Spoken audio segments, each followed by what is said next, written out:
préfecture a décidé de nous décaler, ils disent ça décaler, hein. Donc ils nous ont mis une interdiction à Place Opéra et ils nous ont donné la place Edmond Michelet sans aucune concertation avec les déclarants. Hein. Il y a ici la déclarante Linda. Merci. Tu as la déclarante, alors tu as Inda qui s'est fait embarquer et tu as l'autre déclarant, Linda. Elle n'a reçu ni d'interdiction sur sa manif qu'elle a déclarée, mais ni proposition d'être ici à Edmond Michelet. Non, pas du tout. Voilà. Donc nous sommes arrivés à Opéra et là les flics, bien sûr, nous ont dégagés. Voilà. Alors, nous savons ce que c'est la réalité. La réalité, c'est que énormément de partage sur cet appel aujourd'hui, puisque la preuve, nous avons une dame qui vient de Suisse, à la frontière suisse, d'accord? Cet appel d'aujourd'hui a été partagé sur les réseaux plus de 800 000. Est-ce que vous vous rendez compte? Cet appel de manif à Opéra aujourd'hui, elle a été relayée par un rappeur qui a même écrit une chanson et qui a chanté en l'honneur de Inda, d'accord? Le rappeur, sur sa page, plus de 100 000 abonnés, a fait des appels à Opéra. Comme ils nous suivent sur les réseaux, vous pensez bien qu'ils ont vu cet appel, et regardez, je vais vous en donner la preuve, nous avons une autre dame qui est ici. Non, on va pas te filmer, mais sachez qu'elle a été à Opéra, et heureusement qu'elle m'appelle. Non, je te dis pas ton prénom, t'inquiète. Mais elle m'appelle en me disant, Nadia, je suis à Opéra. Vous êtes à Saint-Lazare? J'ai dit, comment ça à Saint-Lazare? Non, on est à la place Edmond Michelet. Je te l'ai envoyé en texto. Elle me dit, non, j'ai pas vu le message. Je dis, mais pourquoi tu me parles de Saint-Lazare? Écoutez bien, hein. Et ben, apparemment, les flics d'Opéra, qui nous ont dit qu'on avait une interdiction, qui nous ont dit d'aller à la place Edmond Michelet, et ben dit aux personnes qui arrivent à Opéra, qui demandent où elle est la manif anti-pédo, et ben ces raclures de policiers dignes d'héritiers de 40 leur a dit ils sont à Saint-Lazare. Donc les flics d'Opéra est en train de dire aux gens qui viennent manifester qu'on est à Saint-Lazare. Si là il n'y a pas un problème. Donc quand je vous dis que les policiers sont complices du système, mais ils sont plutôt complices des pédos. D'accord? Parce que là, on en a la preuve avec une histoire. Donc, on va commencer les hostilités. Moi, je viens de l'étranger, tu peux le dire. Oui, toi, elle va donner son témoignage. Moi, je veux juste vous faire le témoignage d'une autre histoire qui est importante. Discussion, ok. Nouveau scandale de l'ASE. 10 mineurs d'un foyer de Strasbourg prostitués pendant 10 mois par 2 souteneurs. Cette affaire illustre une double défaillance. Celle de l'aide sociale à l'enfance, qui n'a rien vu ou rien dénoncé durant près d'1 an, mais surtout celle de la police. Oui, messieurs les policiers, au lieu de faire les nounous, allez travailler réellement. Pourquoi nos impôts vous payent et allez arrêter les pédocriminels? Parce qu'écoutez bien, hein, celle de la police, car malgré, écoutez bien les amis, hein, car malgré la plainte d'une des victimes en février 2023, il a fallu, écoutez bien pourquoi la police s'est emparée de ces 2 souteneurs qui prostituaient des gamines placées en foyer, des gamines de 15 ans.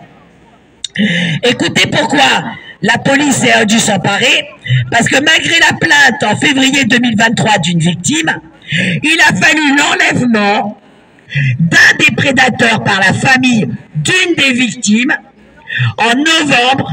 Donc la victime a porté plainte en février.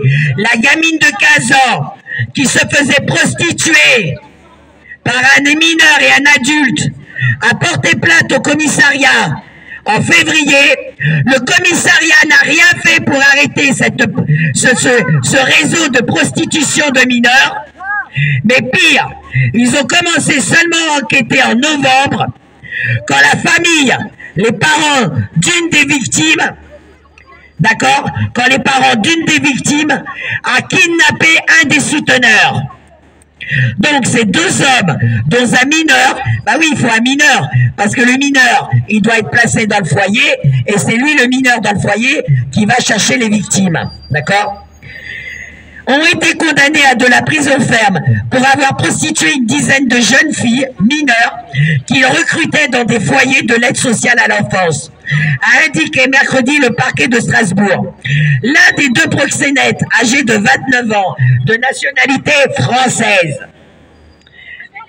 je vous lis, de nationalité française, a été condamné à 5 ans d'emprisonnement et 10 000 € d'amende et interdit de travailler avec des mineurs. Donc déjà, moi quand j'ai lu l'article, je me suis dit, pourquoi on lui met une interdiction de travailler avec des mineurs?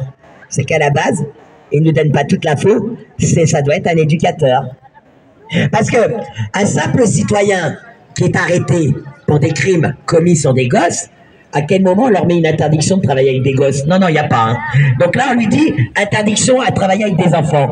Donc je pense que c'était un éducateur avec un gamin. Donc là, c'est moi qui ai fait la déduction.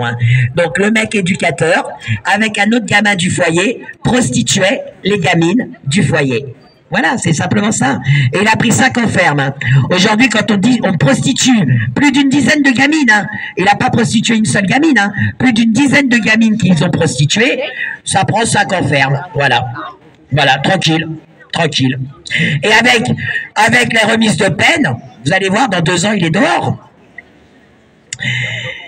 Alors écoutez bien les mineurs, ça a ramené du pognon. 10 à 15 passes par jour. Une dizaine de victimes ont été identifiées. Celles-ci qui pouvaient effectuer 10 à 15 passes par jour. D'accord? Et le mec prend 10 000 € d'amende. Super. Ne touchaient que 20 à 30% de leur montant. Les passes avaient lieu majoritairement dans des appartements loués sur Airbnb où des clients, et les clients étaient recrutés sur les réseaux. Et là, pareil, qu'on m'explique. Nous, quand on fait des vidéos, et que ça plaît pas à l'état profond, on nous censure nos vidéos. Pire, regardez mon code TikTok, c'est le 3e. On m'a censuré mes 2 premiers codes, d'accord? Donc, l'État, quand ils veulent censurer une militante, ils trouvent tous les moyens pour neutraliser sa parole. Par contre, pour neutraliser les clients de pédocriminels, de pédos, là, il n'y a pas de censure sur les réseaux. Là, ils n'arrivent pas à bloquer les vidéos qui circulent, d'accord? Ils n'arrivent pas à bloquer les comptes où ils font des échanges sur les mineurs. Là, les réseaux, ça marche pas. Ah ben non, là, ils peuvent pas contrôler. Donc oui, la pédocriminalité est protégée par l'État parce que c'est un business. L'enfant est un business. L'enfant est un business pour les départements quand ils sont à l'ASE et dans les foyers. L'enfant est un business quand il est dans les réseaux. Quand vous êtes dans un réseau, par exemple, vous voulez vendre de la drogue, vous vendez votre sachet, il est consommé, ça y est, il n'y a plus rien. D'accord? Un enfant peut être consommé X fois dans le sexe, d'accord? Mais quand ils ont fini de consommer l'enfant dans le sexe, eh ben on lui prend ses organes, les reins, le foie, tout ça c'est bon chez un enfant. L'enfant, lui, il n'a pas de la drogue dans son sang, d'accord? Donc ces organes sont très recherchés. Et quand on parle comme ça, tout de suite on nous regarde comme si on est des folles furieuses.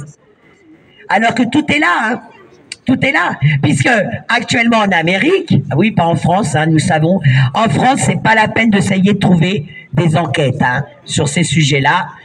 Il n'y a pas. Nous, en France, il n'y a pas de réseau, il n'y a que de l'inceste, il n'y a pas de problème, les foyers sont impeccables, une réussite à 200% en France. Il y a rien, il n'y a aucun problème en France. Par contre, en Amérique, actuellement, il y a un gros scandale, du moins ça a été un scandale, mais maintenant il est en cours d'instruction et il y aura un procès qui est en cours, ce qui a permis de justement trouver le fameux tunnel sous la synagogue.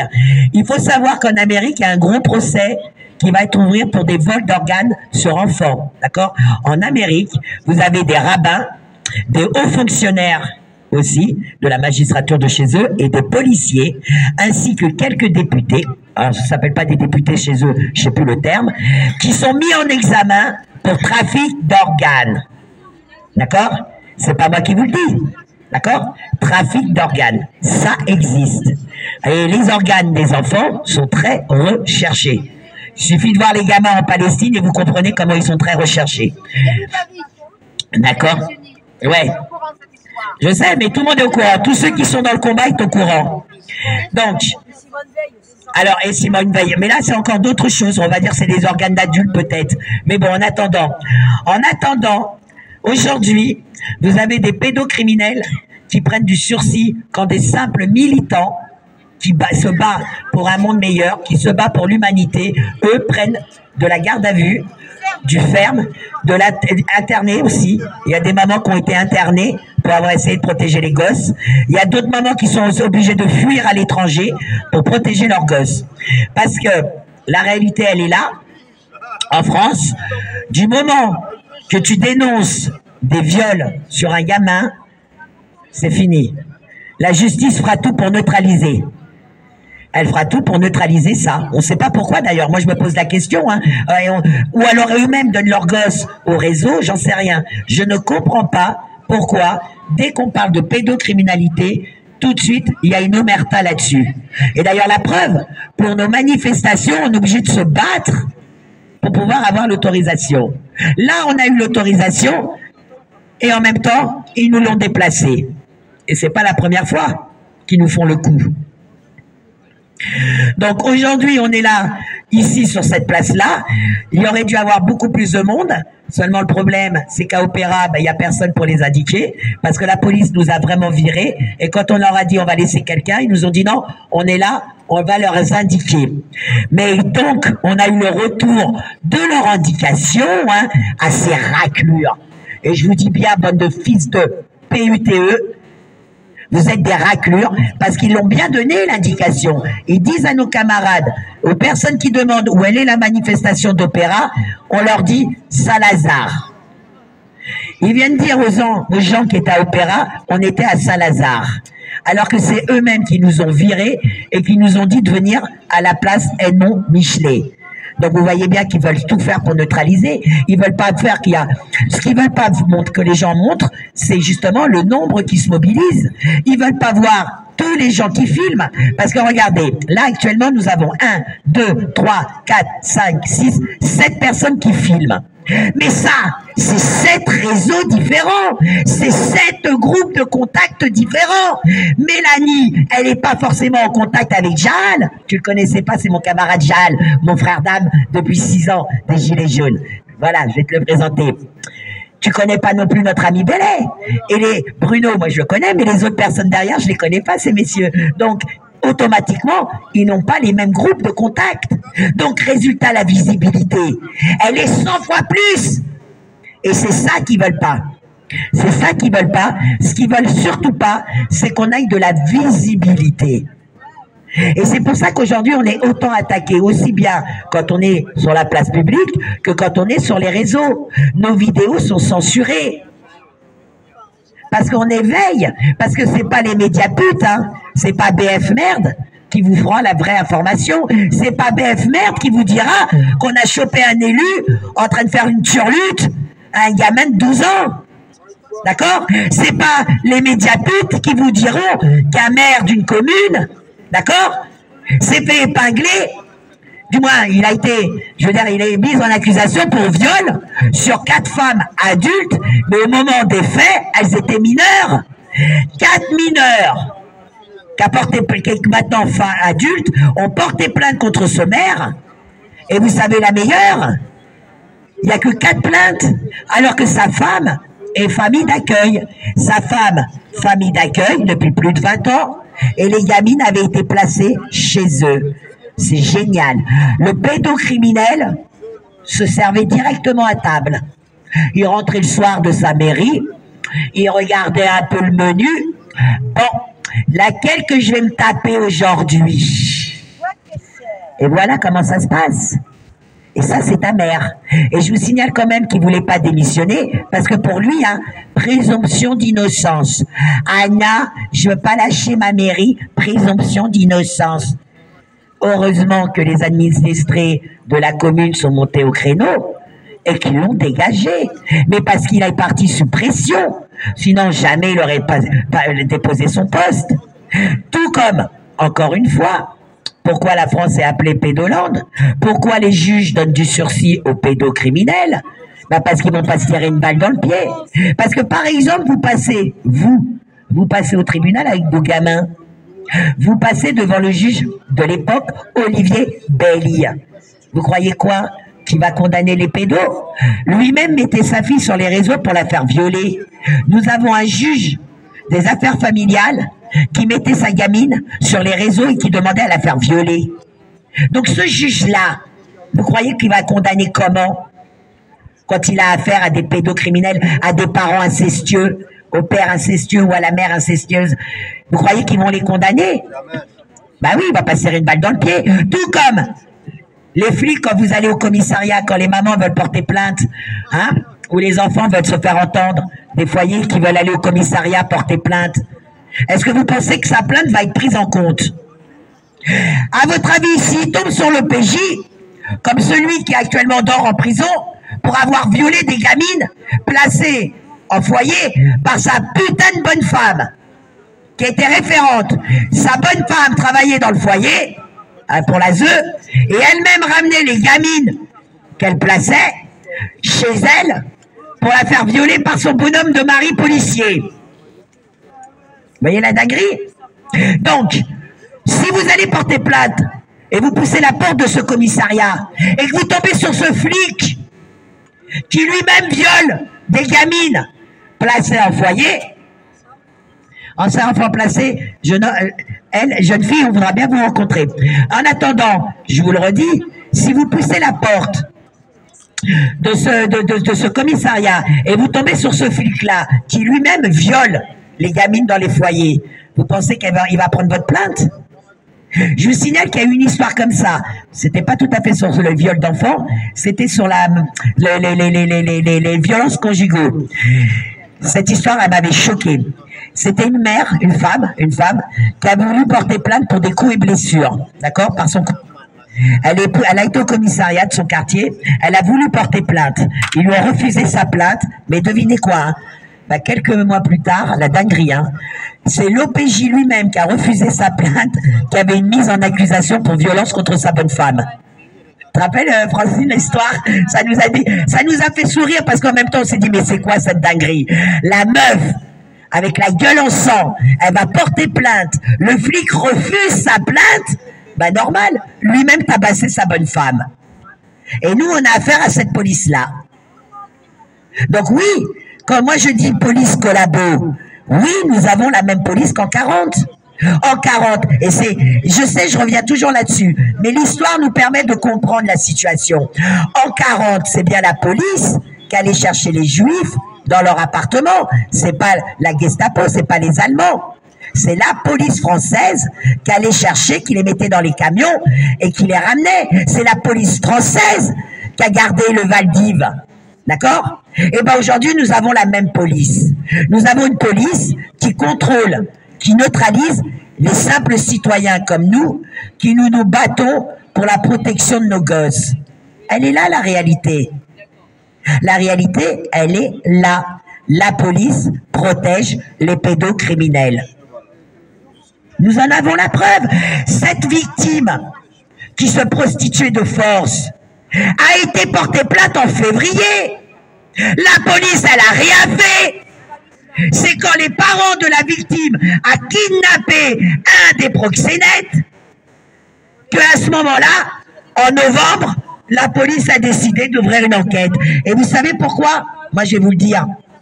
Parce qu'en réalité, ils ont neutralisé les deux proxénètes pour pas que les autres parents des victimes fassent justice soi-même. C'est ça la réalité. Ils ont la peur, leur grande peur à tous ces gens-là, c'est qu'on se fasse justice soi-même. Et c'est pour ça d'ailleurs que quand vous vous faites justice, même quand vous êtes attaqué, vous n'avez pas le droit de vous défendre. Parce que quand vous êtes attaqué, que vous vous défendez et que vous neutralisez votre assaillant, c'est vous qui êtes condamné et retrouvé au tribunal. Regardez le nombre de personnes qui a neutralisé des cambrioleurs chez eux. Le cambrioleur vient chez eux, cambriole la maison. Les gens étaient sur place, ont entendu le bruit, le mari s'est levé, descendu, a neutralisé son cambrioleur. Devinez qui dort en prison? Le mec. Et je vous assure, cherchez, vous allez voir. Hein. Le mec, parce qu'il a neutralisé le cambrioleur et qu'il lui a blessé, et ben c'est lui qui a été condamné. Et vous savez pourquoi il a été condamné? Écoutez bien, hein, séquestration. Parce qu'il faut savoir que vous, citoyens, vous n'avez pas le droit de neutraliser une tierce personne, même si elle est chez vous. Désolé du terme, hein, de se faire enfiler, mais à sec. Il n'y a même plus de vaseline. Hein.